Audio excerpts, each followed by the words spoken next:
The first time I saw Squire Holly's Vane slide a folded paper across a tavern bar like a winning hand of cards, I knew we had stumbled into someone else's ruin. My employer, whom the county had taken to calling the Flint Duke for reasons that will become plain enough, was not a man who involved himself in other people's business. And yet within the hour he had upended a debt, a marriage scheme, and very nearly his own carefully guarded heart, all before our horses were rested. My name is Edmund Pargeter, and I have served as steward and valet to His Grace the Duke of Cairnmore for 11 years.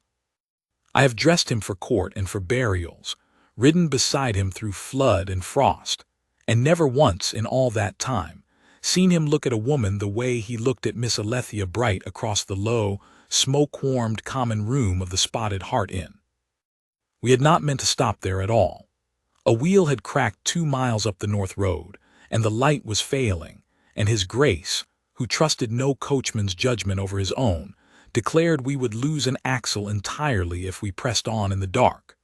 So we walked the horses the last stretch into the village of Marsh Fenny, and it was hunger and nothing more noble that brought us through the door of the Spotted Hart.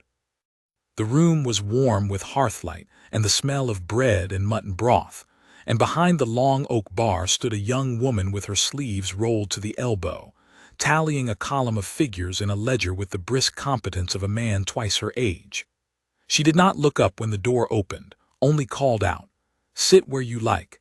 There's stew on and ale that's not yet turned," in a voice that carried the whole room without shouting. That was Alethea Bright.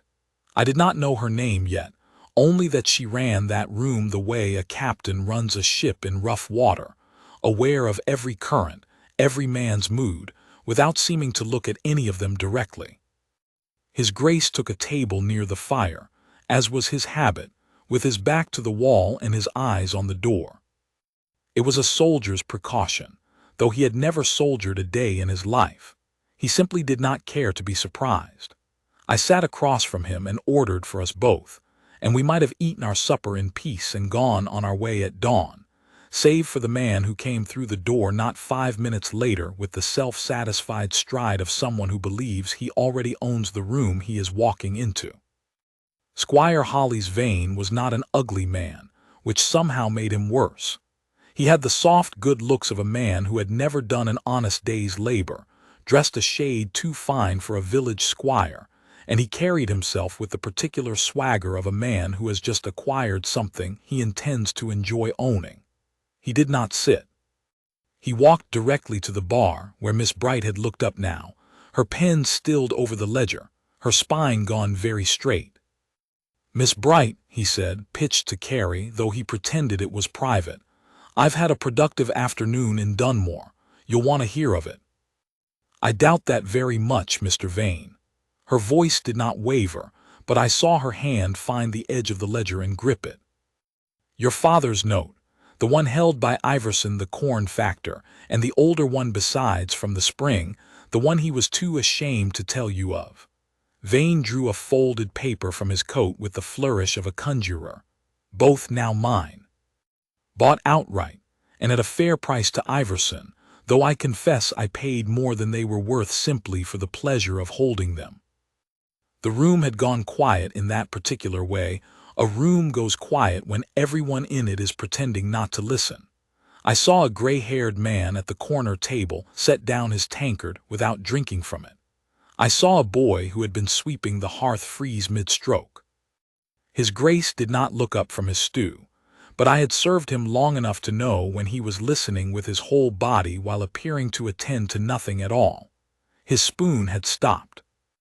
"That is a considerable sum," Miss Bright said carefully.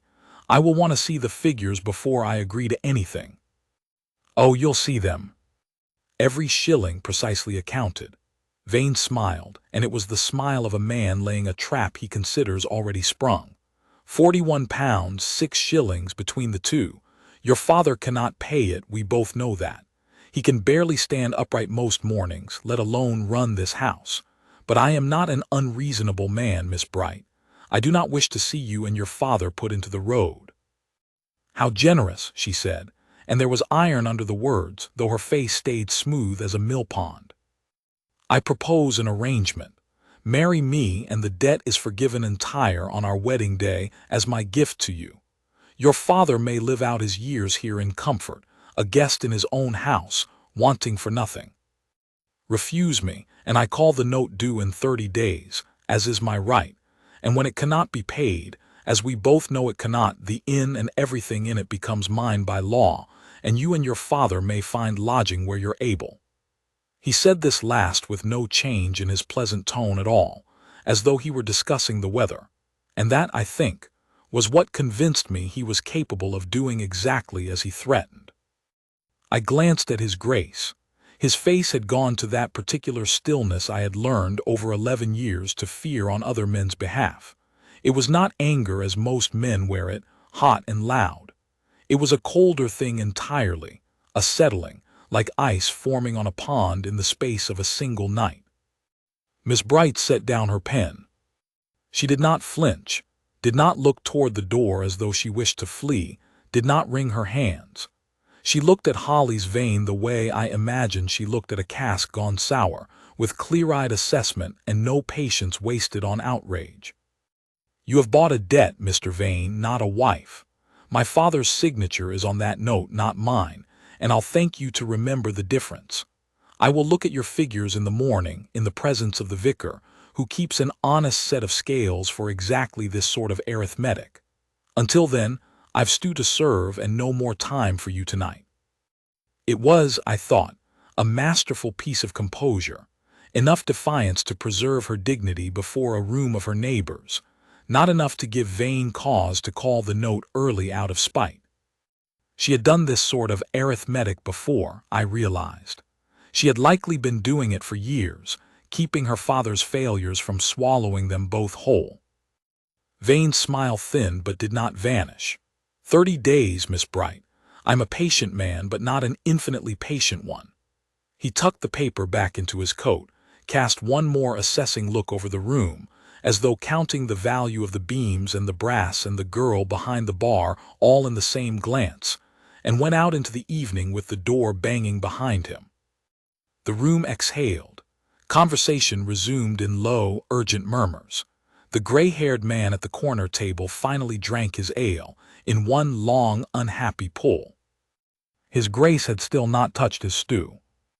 "Edmund," he said quietly, not looking at me, "find out what you can about that note." Quietly. I did not ask why. I had served him long enough to know that when the Duke of Cairnmore used that particular flat, unhurried tone, something in him had already decided a course of action, and the rest of us existed merely to supply the details. I will confess something of my master here, so that what follows makes sense to you as it did not at first to me. The county called him the Flint Duke, and not with affection.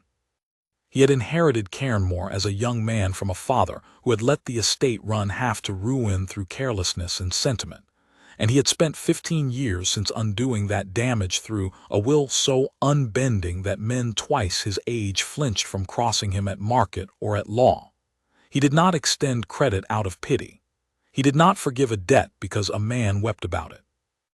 He had turned away cousins, humbled rival landowners in open court, and once, famously, foreclosed on a mill that had belonged to his own godfather, rather than let sentiment cost him a farthing he was owed. But and this is the thing the county's gossips left out, because it did not suit the shape of the story they preferred to tell. He had never once, in all those hard dealings, used a debt as a leash on a person who could not answer him as an equal. He drove bargains with men who had the means and the standing to bargain back. He had no more patience for a man who used money to corner a woman with no army of solicitors behind her than he had for a pickpocket. Less, perhaps, since a pickpocket has the honesty to call himself a thief. I did not know all of this the first night at the Spotted Hart. I only knew, watching him stare into the fire with his stew going cold, that something in the room had struck Flint against him, and that sparks, once struck, do not go quietly out. I spent the better part of the next morning making myself agreeable to the stable boy, the vicar's housekeeper, and an old carter who remembered every debt owed in the parish going back 30 years. and by noon I had the whole shape of it. Josiah Bright had run the Spotted Hart honestly for 30 years until his health began to fail him 3 winters past, and grief and pain had driven him, in a foolish hour, to the card tables at the Dunmore Assizes, where Holly's Vane, who fancied himself a sporting man and was in truth merely a patient predator, had taken his measure and his money both. The old man's daughter had run the inn alone in all but name for 2 years now, nursing her father, keeping the accounts, keeping the regulars fed and the roof mended, and she had done it, by every account I gathered, with a fairness and good humor that had made her beloved from Marsh Fenny to Dunmore Market. I brought all this back to his Grace, who listened without interrupting, his jaw set, and then said only, "Find Vane. Tell him I wish to buy the note." "Both notes, your Grace. He'll ask why a duke wants the debts of a village tavern keeper." "Then tell him the truth, that I dislike watching a jackal corner something that cannot bite back, and I have the money to make the jackal go hungry." A pause. "Tell him I'll pay more than he did. He strikes me as a man who cannot resist a profit, even when it costs him something dearer." I found Vane at the Dunmore coaching in that same afternoon, preening over his own cleverness to anyone who'd stand still for it, and I delivered the offer plainly, as instructed. I watched calculation war with wounded vanity across his face. The profit was real, £48 against the 41 he'd paid, a tidy sum for a day's ownership of 2 scraps of paper. But so was the sting of losing his prize, and the deeper sting of guessing, correctly, exactly why a duke had taken an interest. "He means to have her for himself, then," Vane said, more to himself than to me, his mouth twisting. "Well, let a duke pay for what a squire could have had for a signature. I'll not weep over the difference in coin." And he signed the transfer there in the coaching inn's parlor, smug even in defeat, already composing in his head, I imagine, the version of this story in which he came out the wiser man. He was wrong about the reason, though I did not correct him. His Grace did not yet know why he wanted the note back in honest hands. He knew only that he could not abide the shape of the thing Vane had built, and that a man who could stop it and chose not to would be complicit in it by his silence. I brought the transferred notes back to Marsh Fenny inside a plain leather folio, and his Grace walked into the Spotted Hart at 4 in the afternoon, when the common room was near empty and Miss Bright was alone behind the bar, scrubbing tankards with the same brisk efficiency she brought to everything. She looked up at the sound of the door, and I watched her take his measure in a single unhurried glance. The cut of his coat, the quality of his boots, the stillness that hung about him like a coat of its own, and file it away without any of the fluster most young women showed in his presence. She had, I think, simply run out of room that week for being impressed by anyone. "We're not serving supper yet," she said. "If you'll wait an hour."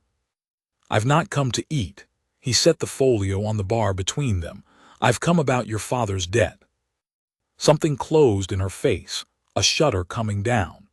"If Mr. Vane has sent you to negotiate on his behalf, sir, you may tell him I said what I said last night, and the vicar will be present tomorrow to see the arithmetic done honestly." "I do not work for Mr. Vane." His Grace opened the folio and turned it so she could read the top paper without reaching for it. "I bought the note from him this afternoon, both of them. They are mine now, not his." I watched her read it, really read it, her eyes moving line by line, checking the sums, checking the transfer of ownership, checking his own signature at the bottom where he had signed as the Duke of Cairnmore in full, no abbreviation, no evasion. Her hand, when it finally moved, was steady. She did not snatch at the paper or weep with relief, though I think a lesser woman, or perhaps only a more theatrical one, might have. "Why," she said at last, "would a duke pay a squire's price and more for a debt that means nothing to him?" "Because I dislike watching a man use a woman's circumstances as a rope around her neck and call it courtship." His voice was flat, without heat, the way a man states a fact about the weather. "I have no interest in your hand, Miss Bright, forced or otherwise. I have an interest in seeing a dishonest scheme fail. Those are different things, and I'd ask you not to confuse them. And what do you intend to do with the note now that it's yours? That, he said, is what I've come to discuss with you, not decide for you with you. I had never, in 11 years, heard my master speak that phrase to anyone, with you, not for you, not at you. He drove every bargain of his life from a position of complete authority, because he held all the leverage in every room he ever entered. He was offering here, in a village tavern to a woman he had known for 1/4 of an hour, something he offered no one else. An actual negotiation, conducted as between equals, though every card in the deck was in his hand and they both knew it. She studied him a long moment, and then, to my surprise and I think to her own, she came around the bar, wiped her hands on her apron and gestured to a table. Then sit, Your Grace, and let's talk terms like two people doing business and not like a fairy story. I want to tell you plainly what was decided at that table, because it is the hinge on which everything after turned, and because it says more about the sort of man my master was than any amount of description from me could manage. He did not forgive the debt outright. I think he understood, watching her face, that outright forgiveness would have wounded her pride as surely as Vane's scheme had threatened her security. That a woman who had spent 2 years holding her family upright through sheer competence did not want charity, she wanted fairness. So instead he proposed a repayment schedule, a modest sum monthly, calculated against the inn's actual takings, which she showed him without hesitation from her own ledger, laid open on the table between them like a hand of cards played face up.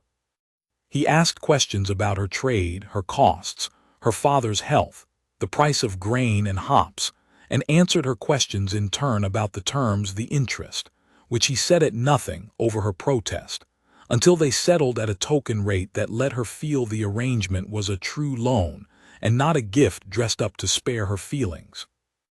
"I'll not have it said I took charity from a duke," she told him, quite fiercely, when he tried a second time to waive the interest entirely. "And I'll not have it said I profited a farthing from another man's misfortune," he answered, just as fiercely, and something in the exchange, the sheer stubborn parody of it, seemed to settle something between them, as though each had finally found another person as immovable as themselves. They wrote it all out in his own hand and hers both, signed and witnessed by myself, and by the vicar, who was fetched for the purpose and who left, I noted, looking rather more cheerful than a man usually looks after being asked to witness a legal document on short notice. The terms were plain. So much a month, paid at the quarter, the whole sum retired within 4 years at the outside, the inn and its custom remaining entirely hers and her father's, with no clause, no condition, no shadow of expectation attached to anything beyond the ledger figures themselves. There, His Grace said, when the ink was dry, "Now Mr. Vane may go and find some other woman's misfortune to feed upon, and you may run your house as you have been running it, which by every account I gathered this morning, you do a good deal better than most men manage theirs." It was, I believe, the nearest thing to a compliment I had heard him pay anyone in a year, and I watched Miss Bright's composure crack for just a moment, not into tears, but into a startled, unguarded smile, quickly suppressed, as though she had caught herself feeling something she had not budgeted for. We left Marsh Fenny the next morning with the wheel mended, and I confess I expected that to be the end of it. A debt bought, a scheme foiled, a fair arrangement struck, and a duke's conscience satisfied. Men of his character do not, as a rule, involve themselves twice in the same piece of charity. I was wrong, and I knew I was wrong within the month, when His Grace announced, with a carelessness so studied it announced itself as false, that he intended to ride to Marsh Fenny to confirm the first quarter's payment had been properly recorded.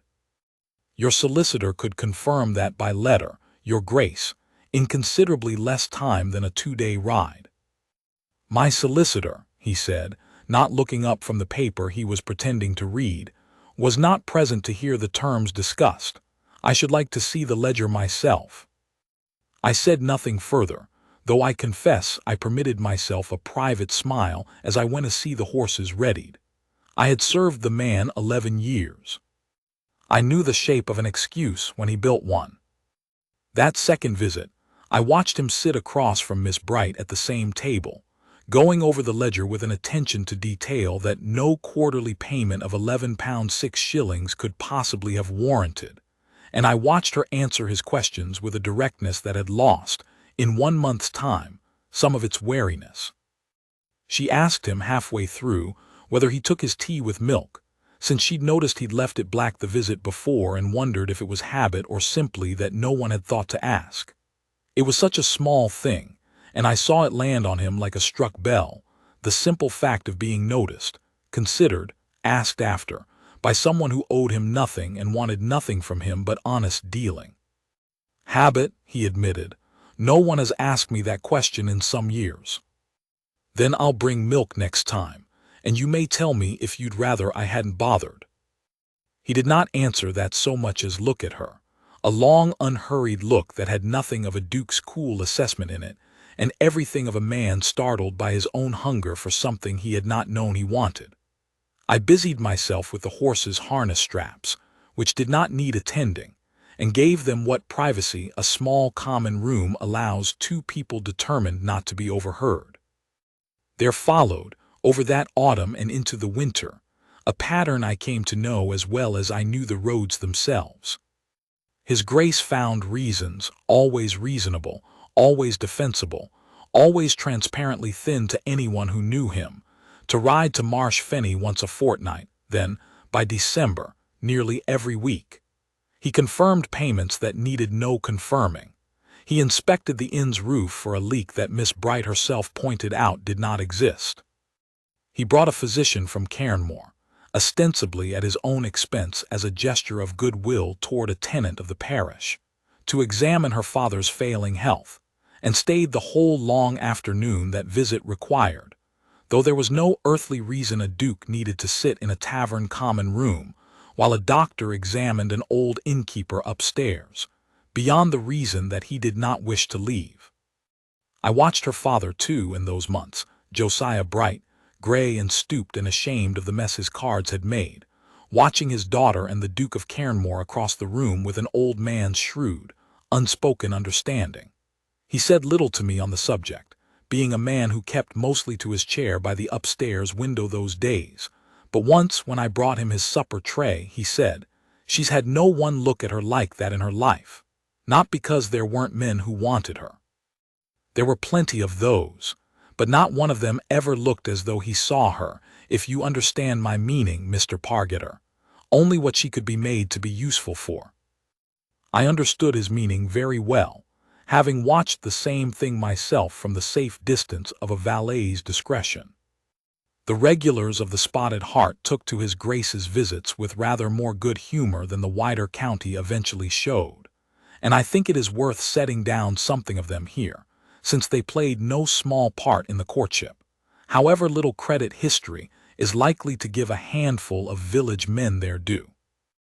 There was Tam Ferris, a carter with a laugh like a cracked bell, who took it upon himself, the third or fourth visit, to engage his Grace in an argument about the proper way to shoe a horse for winter roads, and did not back down an inch even when it became clear he was arguing with a duke, which I think won him more respect from his Grace than any amount of deference could have managed.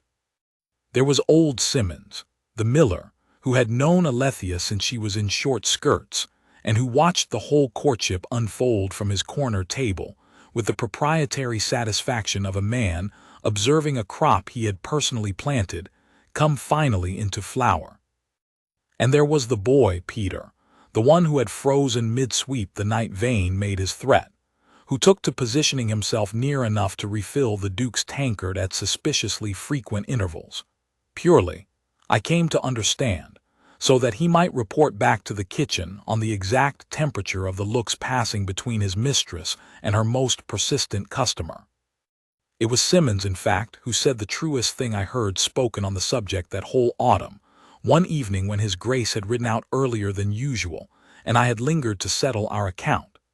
She's been holding this house up on her own back for 2 years. Mr. Pargeter, same as a good beam holds a roof it were never thanked for holding, the old miller said, turning his tankard slowly on the bar. Man like your Duke, he sees a beam like that, he don't want to lean on it. He wants to stand beside it so it needn't bear the weight alone. That's a different thing from what Vane wanted, and don't you let anyone in this village tell you different, however loud they talk at market. I have thought of that description many times since, and I have never found a better one for what I watched grow between them that season. Alethea herself, for all her composure, was not immune to the strangeness of being courted by a man the county feared. I recall one evening in November when she asked me, with the bluntness that was her particular gift, whether I thought her a fool for allowing it to go on as it had. Ledger visits stretched thinner and thinner as an excuse. I've buried men's foolishness before, Miss Bright, I told her, and I've buried their cowardice too, and I can tell you plainly this is neither. I have served him 11 years and never seen him ride 2 days over bad roads for anything that did not matter to him more than his own comfort. Make of that what you will, but do not call it foolish to see it plainly for what it is. She said nothing further that night, only nodded once, as though filing the observation away in the same careful ledger where she kept everything else worth keeping, and went back to her tallying with a small, private line at the corner of her mouth that had not been there before. It was not, I want to be clear, an easy courtship, nor a swift one, and it was not without its dangers to her standing, which she guarded as fiercely as she guarded her father's dignity. The village noticed a duke's frequent visits to the Spotted Hart long before either of the principals said a plain word to each other about it, and village opinion, as village opinion will, split cleanly down a line of generosity and suspicion. Some said it was a fine thing, that Miss Bright had earned better than Holly's Vane's cruelty, and deserved whatever kindness found her. Others, and I heard this myself, waiting once at the smithy while a shoe was reset, muttered that no duke rode 2 days over bad roads for a tavern-keeper's daughter without meaning to make of her something less than a wife, and that she would do well to guard her reputation more carefully than she seemed inclined to. She heard the same talk, I am certain, being a woman who missed very little that happened under her own roof or beyond it. I saw it cost her something once, when a matron from Dunmore made a pointed remark within her hearing about girls who kept dukes waiting at their bar for favors they hadn't the standing to ask for honestly. Miss Bright's face went white and still, and she said nothing at all in reply, only finished pouring the woman's cider with perfectly steady hands, and did not charge her for it, which I later understood from the vicar's housekeeper was Alethea Bright's particular way of ending an argument without dignifying it with words. A small, cold courtesy that let everyone in the room see exactly how little the insult had cost her, whatever it had actually cost her within. His Grace heard of this exchange from me, reluctantly given, and I watched something harden in his face that had nothing to do with Flint and everything to do with fury on someone else's behalf. She should not have to bear that for my sake, he said. She bears it well, Your Grace, whatever the cost to her privately, but I'd not blame her if she asked you to stop coming. Would you have me stop? It was not truly a question for me, and I did not pretend it was. I would have you stop pretending the reason for your visits is a ledger, Your Grace, when we both know the ledger was settled current 3 visits past. If you mean to court her plainly, and let the village gossip about an honest thing instead of a hidden one. She has borne enough of men using her circumstances sideways. She deserves better from you than a lie of omission, however well meant. I had never spoken so plainly to my employer in 11 years of service, and I braced myself, rather, for the Flint in him to turn my direction for once. Instead, he was quiet a long moment, and then he said, "You're right. I've been a coward about it, Edmund, and dressed the cowardice up as caution." It was, I believe, the only time in our whole acquaintance that he named his own fault to me so plainly, and it told me more clearly than anything else could have how deep the thing in him had gone. He rode to Marsh Fenny the following week, and did not bring the ledger at all. I was present for what followed, standing near the door as was my habit, though I confess I made myself as invisible as a man of my station is able, sensing that what was about to be said was not meant for a steward's ears, however loyal. But loyalty and discretion are not the same as deafness, and I will set down what I heard, since I believe the telling of it does honor to them both rather than betrays their privacy. "I've come without the ledger," he said, "because there's nothing left in it to discuss, and we both know it, and I think we've both known it for some months, and used it as an excuse regardless, out of cowardice on my part, and I suspect out of caution on yours, which is a wiser vice than mine but a vice nonetheless." Miss Bright set down the cloth she'd been folding. "That's a great many words for a man, who usually says very few, Your Grace. I've been rehearsing them the whole ride, badly, evidently, since they came out sounding like a legal complaint rather than what I meant them to be." A pause, and I could hear, even without seeing his face, that something in his voice had gone unguarded in a way I had never once heard from him in 11 years. "I am called the Flint Duke, Miss Bright, and not without reason. I have made hard men weep at the terms I set them, and slept soundly after, because I believed then and believe now that fairness sometimes wears a hard face, and there is no shame in that. I did not think there was a soft place left in me for anyone to find. I did not go looking for one. I came to this village to mend a wheel, and stayed to right a wrong that offended me on principle, and told myself for months after that principle was the whole of my reason for returning. It was not the whole of my reason. I think you have known that longer than I've been willing to say it aloud." "I had wondered," she said, very quietly, "whether you'd ever say it aloud, or whether I'd go on refilling your tea forever and calling it neighborliness. Will you let me say it plainly, then, and not dress it in ledgers?" "Say it plainly. I've had my fill this year of men who couldn't." "I love you," he said. "I have loved you, I think, since the second visit, when you asked whether I took milk in my tea, and I realized no one had troubled to ask me a question that small and that kind in a great many years, and that I wanted badly, for you to go on asking me small kind questions for the rest of my life. I am not a comfortable man to love, Alethea. I am hard where I should perhaps be soft, and slow to trust, and the county will tell you I am more flint than man. But I will never once use what I have against what you don't, and I will never mistake your competence for something that needs managing rather than admiring, and I will spend whatever is left of my life proving that to you daily if you'll only give me leave to try. Marry me. Not to settle a debt, that's settled and done and owed to no one, but the terms we signed ourselves, fair and square. Marry me because I cannot make myself stop riding 2 days over bad roads to hear you ask after my tea, and I have stopped wanting to. I confess, standing there by the door pretending great interest in a coat that did not need brushing, that my eyes were not entirely dry, and I am not by nature a sentimental man." There was a silence then that stretched long enough that I feared, for one terrible moment, she meant to refuse him. And I understood, even in the fearing of it, that she had every right to, that a lifetime of men deciding things about her, and for her had earned her the right to take her time deciding this one thing for herself, however plainly and however truly it was offered. "I have spent 2 years," she said at last, "being wanted for what I could be made useful for, my father's debts, my hands behind a bar, a squire's convenience. I had made my peace with never being wanted simply for myself, Your Grace, and had built a whole contentment on that peace, because contentment built on truth is sturdier than hope built on wanting more than you think you're owed." She paused, and when she went on, her voice had roughened, though her composure did not break. "You are the first man who ever came into this room and gave me something and asked nothing back that I did not offer freely first. I noticed that. I noticed it the second visit, same as you noticed the tea. I have been waiting, rather stubbornly, to see if you'd ever say a true thing plainly, because I did not want to love a man who couldn't, having watched what happens to women who love men who only ever speak sideways.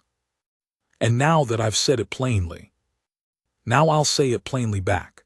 Yes, your grace, I'll marry you, not for the debt which is settled and not for the inn, which is mine free and clear whatever answer I gave you today, and I'd have you know that plainly too, so there's never a shadow of a doubt between us about why I said yes. I'll marry you because you are the hardest man I ever met who was also, underneath all that Flint, the kindest. And I did not think those two things could live in the same chest until I watched you prove it, visit after visit, ledger after unnecessary ledger.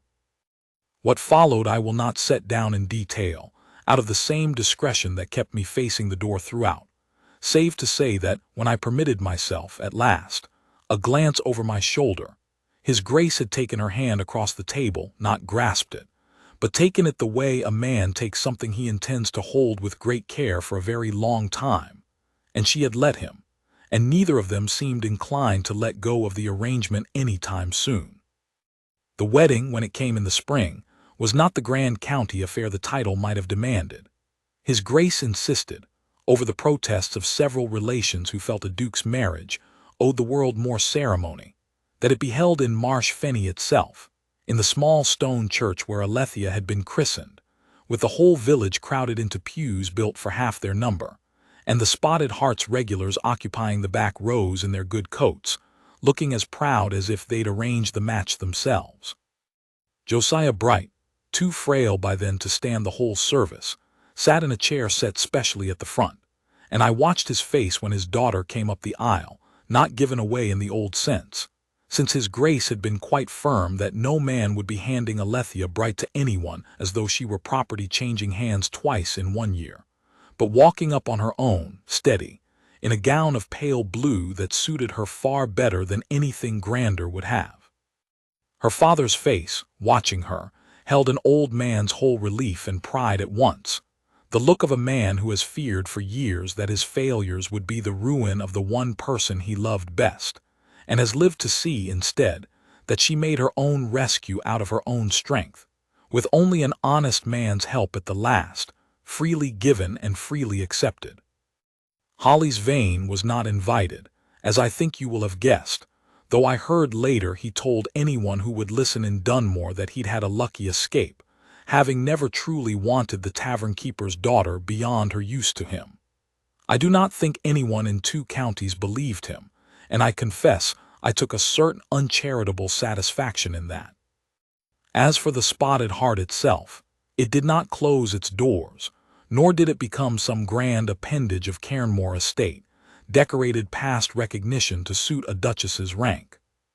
Alethea Bright, the Duchess of Cairnmore now, though she wore the title as lightly as she'd worn every other burden in her life, kept the inn running under a trusted manager she herself selected and trained, visiting it herself twice a month to look over the accounts with her own eyes, because, as she told me once with a dry, private smile, old habits of checking one's own ledgers die very hard indeed, duchess or no. Her father lived out his last 2 years in a cottage on the Cairnmore grounds, close enough that she visited him most days, further mended in spirit, I think, by watching his daughter's happiness than any physician's draft could have managed. And His Grace, well, the county went on calling him the Flint Duke, because reputations built over 15 hard years do not soften overnight merely because a man's heart has. He was, if anything, harder than ever in his dealings after the marriage, having found, I think, that having something so precious to protect made him fiercer rather than gentler in the business of the world, though never once fiercer with her. With her he was, to the end of my long service in that house, a different man entirely than the one the county feared, one who still, 20 years on, asked after her opinion on his ledgers before his solicitors, and still took his tea with milk, because she had asked once, on a cold afternoon in a village tavern, whether anyone had ever troubled to ask him that small kind question, and he had found he did not care to go back to a life where no one did.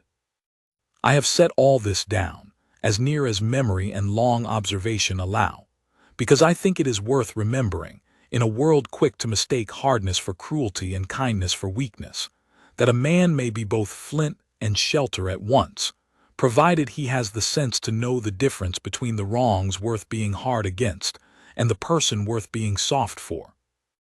I watched my master be exactly that man for the better part of 20 years after that night at the Spotted Hart, and I do not expect, in whatever years remain to me, to serve a finer one. There is one more thing I ought to set down, since it rounds the story properly, and since Her Grace herself asked me once to remember it for the record, in case anyone ever wondered how thoroughly the debt itself was laid to rest. Some 3 years into the marriage, going through an old strongbox at Cairnmore in search of an unrelated deed, I came across the original note, the one Josiah Bright had signed at the Dunmore card table in his worst hour, the one Holly's Vane had once waved about a common room like a winning hand. His Grace had kept it, not out of any wish to hold it over anyone, but because he was a man who kept his papers in order as a matter of principle. I brought it to him, uncertain what he wished done with it, and he looked at it a long moment, then carried it himself out to the kitchen garden, where Her Grace was cutting herbs for the supper table, her sleeves rolled to the elbow in the same brisk way I'd first seen her behind that bar. "This belongs to you," he said, "more than it ever belonged to me. Do with it what you like." She read it over once without any great show of feeling, folded it neatly, and fed it to the small fire beneath the drying rack where she'd been smoking herbs, and watched it burn down to nothing with the same calm attention she gave to every task she set her hand to. Then she wiped her hands on her apron, the way she always had, and said, "There. Now there's not a scrap of paper left in the world that says my father ever owed anyone anything, nor that I was ever bought, borrowed, or bargained for by any man living." She looked up at him then, and whatever hardness the county still saw in him, I saw nothing of it in his face in that moment, only the same unguarded look I'd first glimpsed across a tavern table on a cold autumn afternoon. Only that I was asked plainly by a man who meant it, and that I said yes because I wanted to, and for no other reason under heaven. I have carried that image with me longer than almost any other from my years of service, not the wedding, grand as the day was in its quiet way, nor the courtship, tender as it was to witness from my careful distance, but that small scene in a kitchen garden, a duchess burning the last proof of an old debt with her own hands, because she had married a man who understood, better than most men of his rank ever troubled to learn, that the truest rescue is the one that asks nothing of the person being rescued, except to go on being exactly, entirely, unapologetically herself. Alethea, Duchess of Cairnmore, ran her tavern and her household, and in time, no small part of the estate's own account books with the same unshowy competence she'd brought to the Spotted Hart's ledgers as a girl of 22, frightened for her father, and refusing to let the fright show. And the Flint Duke, hard as ever to every man who tried to cheat a tenant or shortchange a debt, went soft as candlelight in exactly one room of his life, and never once thought it a contradiction, nor a weakness, nor anything but the truest bargain he had ever struck, the only one. He told me once, late in his life, where he had come away the wealthier party by a margin no ledger could ever properly record. That, I think, is the whole of it, as honestly as I can set it down.